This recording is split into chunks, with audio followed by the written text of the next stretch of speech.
Okay, let's jump right in.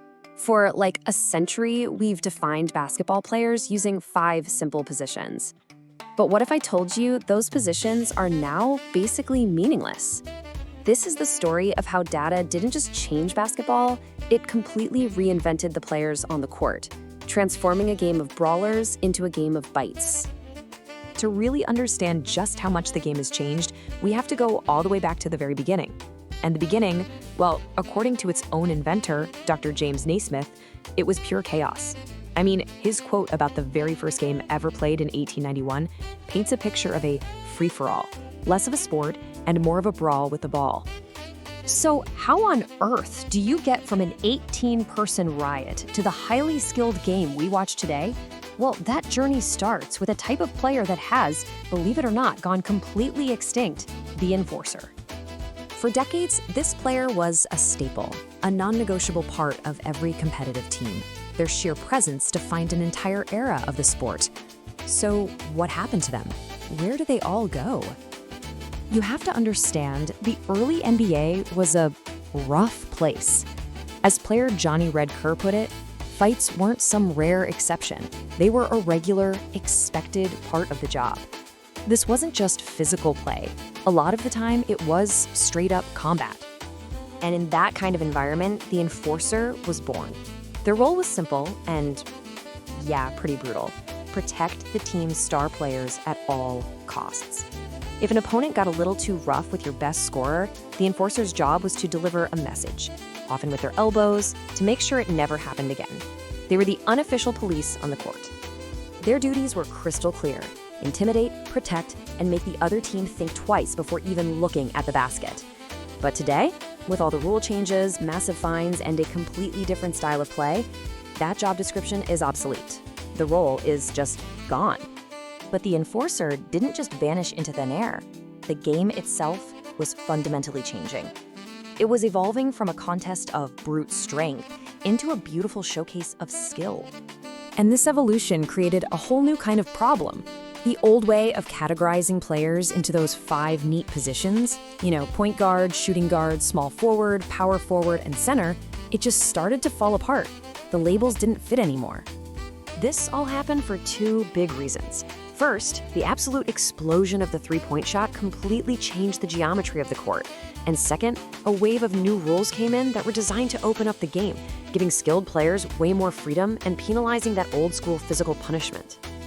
And this visualization right here, it perfectly captures that shift. It's a heat map showing where shots are taken in the modern NBA.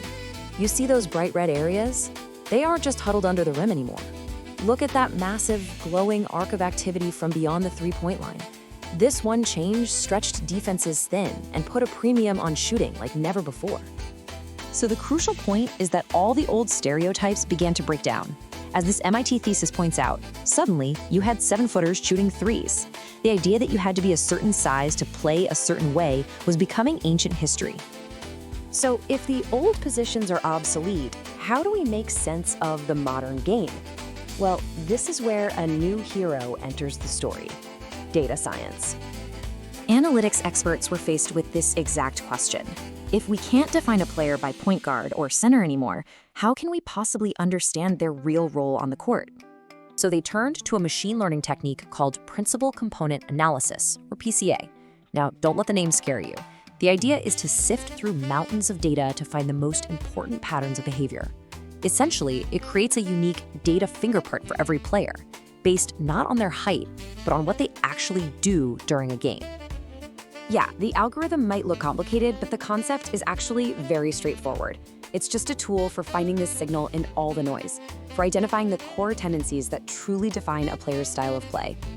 So what happens when you apply this incredible technique to basketball? You get these amazing visualizations, what the researchers call player footprints. To create these, researchers from MIT analyzed a massive, and I mean massive, data set from the 2016-17 NBA season. They tracked the exact court location for every single thing a player did, every pass, every dribble, every single shot. And here's the first major pattern the data uncovered. It's so cool. On the left, we have an offensive footprint where red shows high activity. On the right is the defensive footprint for that same type of player. It's a perfect mirror image. The data shows they defend the exact opposite spaces they occupy on offense. The analysis uncovered other key patterns too. This footprint, for instance, shows the difference between a player who operates up high, near the top of the key, and a player who stays planted in the corners. It's basically the data signature of a floor general versus a spot-up shooter. So we have all these unique data footprints. The final step is to group them together to see what new player roles emerge, to create archetypes that actually describe the modern game.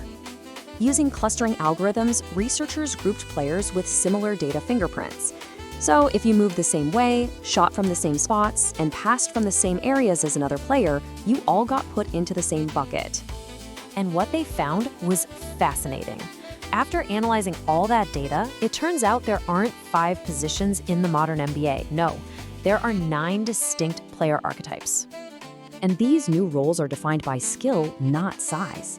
For example, instead of just a guard, you now have an offensive engine who runs the whole show. Instead of a center, you might have an interior finisher who just dominates the paint. Or a skilled big man who can do it all, from anywhere. And these are just a few of the 9 distinct archetypes that truly define today's game. Ultimately, data didn't just give us a new way to analyze the game, it gave us a new language to describe a new reality that was already happening on the court. It revealed that the identity of the players had fundamentally changed. Which, it leaves us with one final thought. If data can redefine something as established as basketball, what will it redefine next?